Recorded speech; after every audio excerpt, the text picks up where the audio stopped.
gantian. Ada yang bisa dibantu. Kalau sekarang aku ada lihat live-nya gitu kan.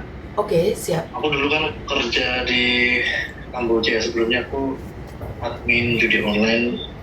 Sebelum Kamboja booming itu aku admin judi online di Jakarta. Oh, oke. Yang di mana? Yang awalnya P, bener nggak awalnya P? Bener, judi online yang awalnya di P? Ya, di Oke. Terus di apartemen. Di salah satu apartemen?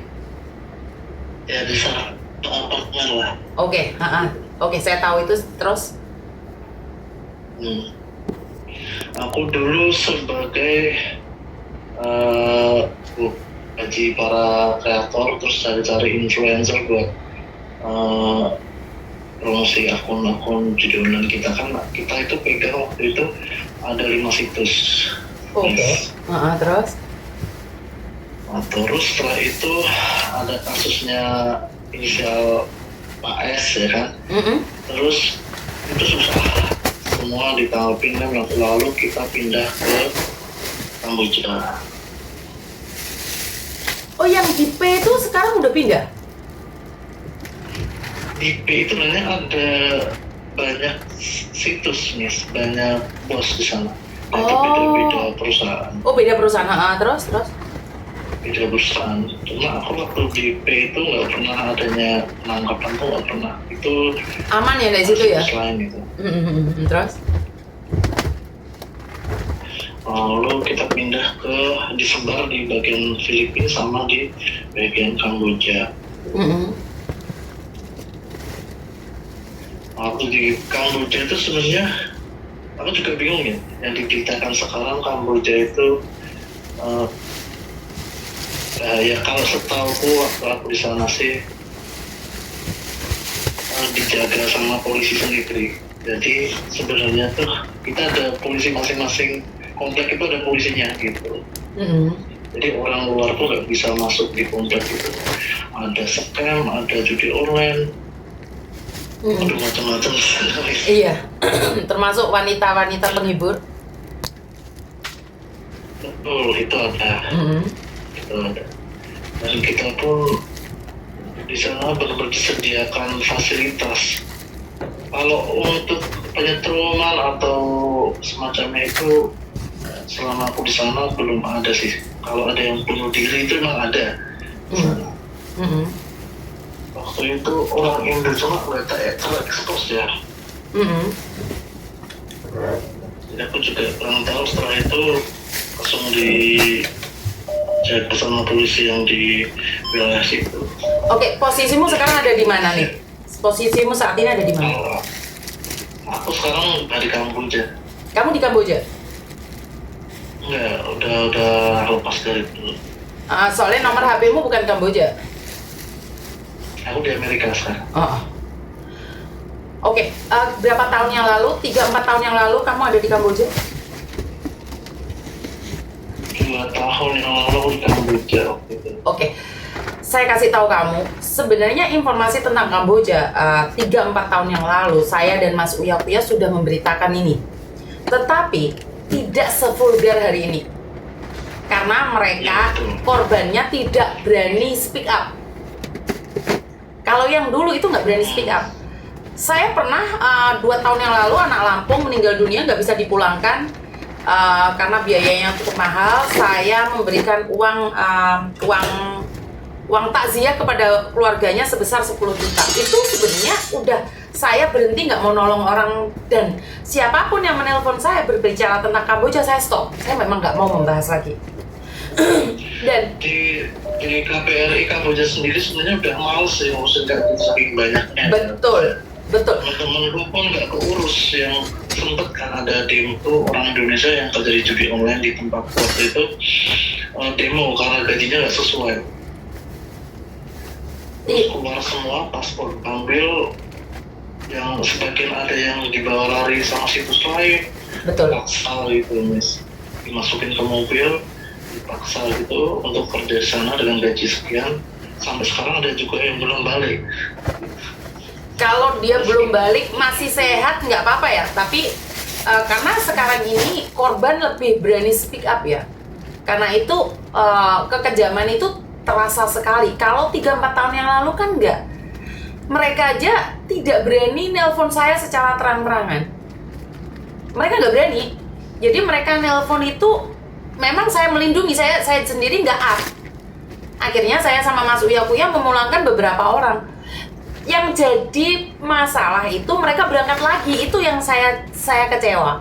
Tahu nggak, setelah mereka berangkat lagi, dia bener-bener yang disetrum itu. Awalnya dia nggak disetrum, dia minta tolong sama kita pulangin. Tetapi masih berangkat sendiri. Kalau di judulnya, karena judul itu kan sah kan di negara tersebut, itu masih nggak ada masalahnya kalau judul. Yang jadi masalah kan di scam. Iya. Iya kan? Bener nggak? Saya ngomong ini bener nggak? Iya. Nah, di scam itu memiliki target. Dan mereka itu sangat senang sekali lihat orang menderita, nangis. Saat di sana kan kalian nggak pakai baju rapi kan? Pakai kaos kotang, yang penting masih bisa ngetik, yang penting bisa ini, itu di scam kan? Betul. Iya kan? Bener kan? Walaupun kamu sakit. Scam itu, Gimana? kalau boleh jujur, adikku kemarin di scam. Sekarang udah aku suruh pulang ya. Udah pulang dia. Perlu nebus nggak adikmu di scam? Kalau aku kan kenal sama bosnya yang scam. Itu dia orang Indo tapi Cina dia. Iya, orang Indo kan? Iya, dia bagian apa ya, translator juga untuk bahasa Cinanya kan. Jadi dia yang dipercayai dari dulu sampai sekarang buat ngambil orang dari Indonesia. Dan tentunya orang translator ini kalau dapat orang dapat uang, dan mereka nggak peduli orang itu disiksa atau enggak. Iya. Gimana ya, susah juga nih kalau misal kita cari orang langsung ke tempatnya ya. Di tempatku itu polisi masuk aja nggak bisa kan, mereka ada portal. Iya, ada portal. Gini loh, sebenarnya dari 3-4 tahun yang lalu kita udah tahu situasi di sana, tapi kan orang-orang yang jadi korban nggak speak up. Mereka takut karena mereka gini loh, banyak orang yang bilang lawan aja Kamboja, masa sih 10 orang nggak berani ngelawan. Mereka nggak tahu, manggilnya satu-satu, disiksanya satu-satu di depan orang banyak. Bener nggak sih? Kalau itu aku nggak berani ngomong ya. Karena gini loh, kita dulu dijajah oleh Belanda, dijajah oleh Jepang. Sekarang yang jajah itu Londo Ireng, orang kita sendiri. Betul. Kita nggak akan bisa berkembang. Basic kita aja udah diteror oleh Londo Ireng. Dan mereka nggak peduli betapa sakitnya, betapa menderitanya. Saya sudah dapat informasi ini sudah lama, tapi saya itu sopo. Bener gak sih? Kayak kamu ya, kamu laporan, malah kamu yang ditangkap. Bener gak sih? Iya, benar. Pencemaran nama baik. Iya. Yang menjajah kita bukan orang lain, tapi yang menjajah kita adalah orang kita sendiri, saudara kita sendiri. Itu yang membuat saya sedih hari ini. Kalau yang booming itu sekarang tuh di bagian mana Kambojanya, Miss? Sebenarnya Myanmar, kemarin kan yang dipulangkan kebanyakan dari Myanmar karena terjadinya gempa tadi. Jadi sama aja, semuanya booming. Kenapa? Ada juga itu ya, Buffet itu. Aku dulu di Buffet nih, perbatasan Vietnam sama Kamboja itu. Enggak, segitu enggak. Orang Indonesia di sana. Segitu enggak. Baik.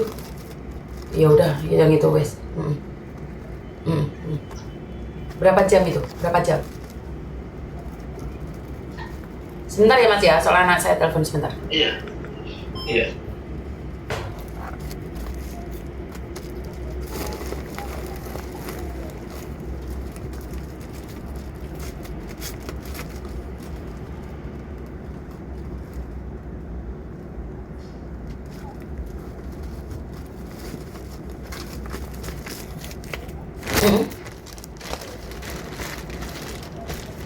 Nah, kenapa baru jam 11.30? Ya cari tempat lain dong, kan nggak harus di situ. Nggak usah deh, kalau di situ nggak usah. Ngapain harus di situ? Orangnya sudah ada di situ, kok malah mulainya jam 11.30? Kan dia lucu toh. Ya tempat lain dong.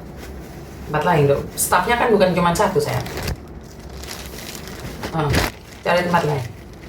Oke, tempat lain. Halo Mas. Halo Miss.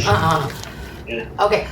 Jadi tujuan kamu telepon saya ingin tanya atau ingin menginfokan atau seperti apa?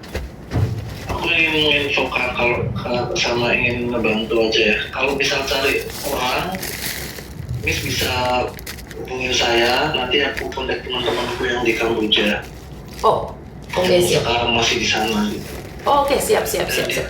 Dia itu tersebar di beberapa state juga. Misal kalau nyariin orang, mungkin aku bisa bantu infokan gitu, Miss. Teman-teman yang di Kamboja gitu. Oke. Nah gini nih, ada satu cerita kemarin saya bertemu dengan orang ya yang mengatakan dia akan membantu orang, tapi dia malah ngebalikin dia ke tempat scamnya. Kamu pernah dengar ini nggak? Belum pernah tuh.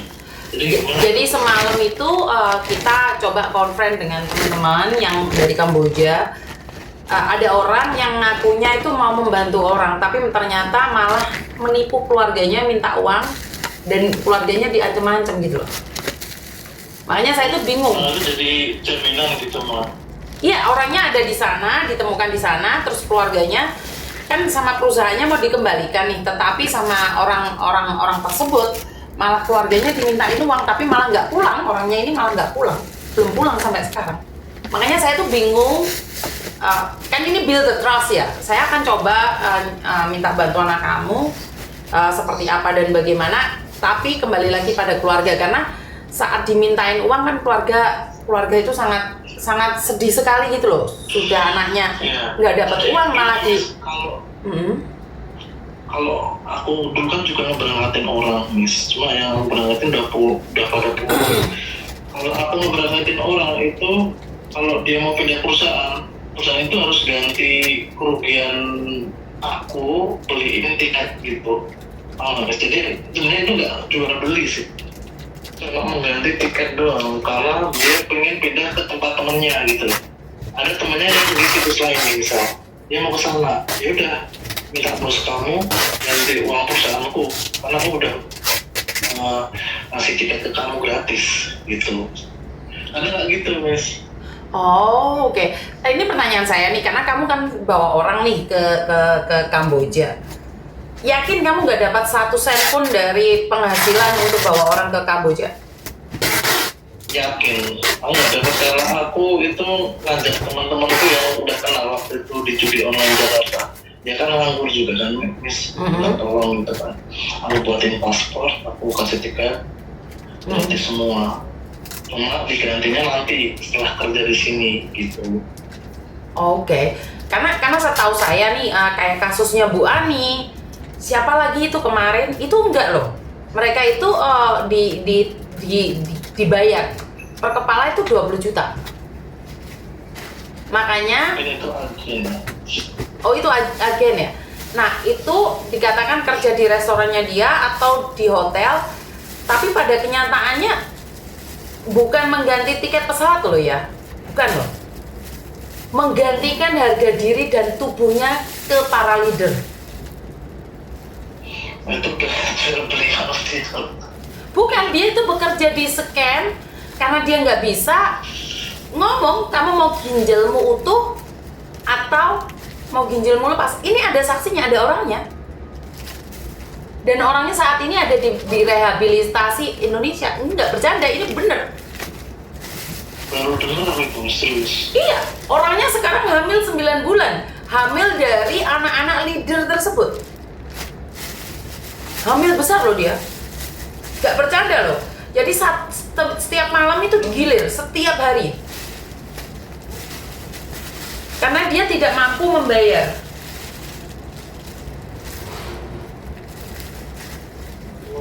Itu nyata. Makanya kalau ada orang bilang itu adalah hoax, saya akan speak up gitu loh. Hari ini saya akan berbicara dengan Mas Uya berdasarkan bukti dan fakta. Kita bukan asal ngomong gitu loh. Dan orangnya itu orang Trenggalek, orang itu membawa bukan hanya satu, termasuk Saleh, Gilang, Moksin itu dibawa semua. Harus menebus. Jadi itu bukan hoax. Baik, dengar gitu Mas. Iya. Ada sekecil gitu ya. Iya, makanya kan saya nanya nih, kamu bawa orang itu dapat nggak sih? Karena setahu saya itu 20, nanti dioper lagi, akhirnya apa? Ya akhirnya seperti itu. Orang nggak dapat sama sekali setelah mengingat kebantu waktu itu. Sebenarnya orang yang ke Kamboja itu kalau emang orang-orang yang udah pusing putar pikirannya gitu loh Mas. Makanya kan saya bilang, kalau ke Kamboja pastikan kamu siap hidungmu ada kapasnya. Taruhannya mati. Iya betul. Makanya kan saya bilang ada orang yang nggak terima. Nah, dia Kamboja, tapi ditranslate kan dalam bahasa Indonesia adalah Kamboja. Paham kan bunga Kamboja ada di mana? Bukan Mas. Betul. Secara logika aja, saya tahu nama bahasa Inggrisnya Kamboja, tetapi ditranslate kan dalam bahasa Indonesia adalah Kamboja. Kamboja hanya ada di tempat-tempat serem, karena dia tidak akan tumbuh di tempat yang sangat sehat dan positif. Karena itu tempatnya ada di kuburan. Kalau orang mau datang ke Kamboja, siapkan warisanmu. Morimu juga harus siap. Kalau kamu pulang sehat, hidup, alhamdulillah. Tetapi kalau kamu pulang tinggal nama, ya nggak apa-apa. Setidaknya warisan sudah disiapkan untuk orang-orang di sekitar. Kalau dari pihak imigrasi sendiri gimana Mas kalau untuk cara mencegahnya biar orang Indonesia nggak ke Kamboja gitu? Oke. Bagaimana orang-orang imigrasi bisa mencegahnya? Masalahnya kan mereka tidak laporan mereka mau ke Kamboja. Orang-orang kita emangnya ngomong, bro aku mau ke Kamboja, kan enggak? Merekanya itu biasanya foto-foto mau ke Kamboja, terus habis itu baru buat status setelah mereka nyampe Kamboja. Berani nggak mereka live saat mau ke Kamboja? Nggak ada yang berani. Kalau dulu aku nggak berangkatin orang ya Miss, aku lewatnya dari Vietnam, nggak langsung ke Kamboja Miss. Iya, mereka sekarang lewat Malaysia. Orang kan nggak tahu. Bener nggak? Ada yang berangkat ke Macau terus ke Kamboja. Iya. Kan artinya adalah nggak ada yang bisa mencegah dirimu kalau kamu mau. Tapi tidak ada yang bisa memaksa dirimu pergi ke Kamboja kalau kamu tidak mau. Intinya itu aja. Intinya nggak ada yang bisa masuk kamu. Karena gini loh, menurut ceritamu ya, ini berdasarkan dari ceritamu, dulu kamu ada pengalaman ngirimin orang ke Kamboja. Dan kamu tidak mendapatkan apa-apa. Kamu pure menolong. Tetapi mereka nyampe di sana seperti apa dan bagaimana, kan saya nggak tahu nih berapa banyak yang kamu bawa. Kalau cuma 1, 2, 3 sih masih wajar. Tetapi jika banyak, kan kamu juga akan lupa sama orang-orang yang pernah kamu tolong. Kan kita nggak bisa mengontrol. Sebenarnya tuh waktu bubar perusahaan itu, kan itu perusahaan dari Cina ya Miss ya. Bosnya itu orang Cina Tiongkok gitu ya. Kita tuh bubar, benar-benar pure bubar karena ingin buka scam. Jadi judulnya bubar, yang lain pada pulang, ikan dibayarin semua sama perusahaan. Untungnya perusahaan itu yang aku kerja itu baik ya, masih normal lah. Nggak baik juga enggak, masih normal ya. Karena dibelikan yang entah kemana. Ada yang punya channel sendiri, terus kerja di tempat lain gitu. Sampai sekarang pun masih pada kerja di sana, nggak mau pulang. Aku udah ngobrol sama teman-teman yang di sana juga. Dan mereka baik-baik aja. Terakhir sih baik-baik aja. Cuma pengen pulang kan juga, dia takut nggak bisa berangkat lagi katanya gitu. Ya itu berarti kan mereka merasa nyaman kan, seperti di konten saya katakan Kalau kamu di sana baik-baik aja, saya tidak berbicara dengan Anda yang baik-baik saja, tapi saya berbicara dengan Anda yang saat ini disekap, disiksa, dan disakitin. Kalau yang baik-baik aja, saya no comment. Karena gini loh, sama aja dengan di Indonesia. Kalau di Indonesia kamu baik-baik aja, orang nggak akan bilang kabur saja. Tetapi saat kamu bilang kabur saja, ditunggangin oleh agent-agent atau calo-calo Kamboja, maka kamu akan terjebak di scam. Jadi bukan saya melegalkan judol ya, tetapi di negara tersebut judol nggak apa-apa. Tapi itu sangat bodoh menurut pendapat saya. Kenapa sih? Judol itu kan menipu orang kita sendiri. Iya betul. Ini saya ngerasa aneh. Kita ke Kamboja menjadi staf judi online yang dijudiin orang Indonesia sendiri. Jadi uang kita itu dikeluarin ke Kamboja untuk ekonomi Kamboja semakin jaya, Indonesia semakin mendelep, dan orang-orang kita sendiri yang main gitu loh. Ini yang di logika saya nggak masuk. Kenapa orang ingin memperkaya dirinya sendiri sementara mereka lupa mereka itu sedang memiskinkan Indonesia? Judol itu kan nggak ada yang menang. Nggak ada yang menang. Karena judol itu ingin memberikan kejayaan pada Kamboja. Lihat aja kalau ini terus terjadi 10 tahun ke depan, 5 tahun ke depan, Kamboja akan menjadi negara kaya. Indonesia akan ditinggal. Kenapa? Karena mereka merampas kekayaan Indonesia dengan cara judol. Kalau zaman penjajah, kita itu dijajah, rempah-rempah kita dibawa keluar dari Indonesia. Sekarang enggak. Hasil keuangan kita dirampas oleh judol, dan ini yang tidak disadari oleh masyarakat kita. Pertanyaan saya, saat kamu bawa orang ke sana dan orang ini sukses menipu, hatimu sakit nggak sih? Sakit Miss, jujur ya. Karena teman-temanku itu dan adikku kandung itu udah aku suruh pulang. Percuma kerja di sana kalau itu kita ngasih orang tua tuh hasil kayak gitu loh, Miss. Betul. Dan orang tuamu tidak tahu bahwa kamu itu menipu untuk memberikan nafkah ke mereka. Ini sangat menyedihkan sekali gitu loh. Kalian bisa bangga bangun rumah, kalian bisa bangga memberikan kebahagiaan pada orang tua. Saat kamu melihat orang tuamu tersenyum, orang lain menangis darah gara-gara kalian menipu dia. Gara-gara kalian mengambil jerih payah mereka. Kamu bisa membahagiakan satu orang perempuan, yaitu ibumu. Tapi ratusan ibu-ibu di luar sana sedang menangis karena ulah-ulah kalian. Benar gak sih? Iya, betul. Karena saya sebenarnya pernah ditelepon juga oleh salah satu pemain judi online.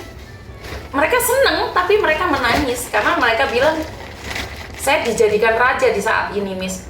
Tetapi saya itu kadang-kadang sedihnya, orang itu udah miskin, saya tahu banget dia itu sudah miskin karena dia tiba-tiba masukin uang 100 juta, 200 juta. Ternyata dia itu jual rumah, jual semuanya untuk judol. Padahal nggak bisa menang. Judol itu tidak bisa menang. Iya, nggak bakal bisa menang. Nggak bakal bisa menang. Mau berharap mau gimana pun juga susah. Tidak mungkin.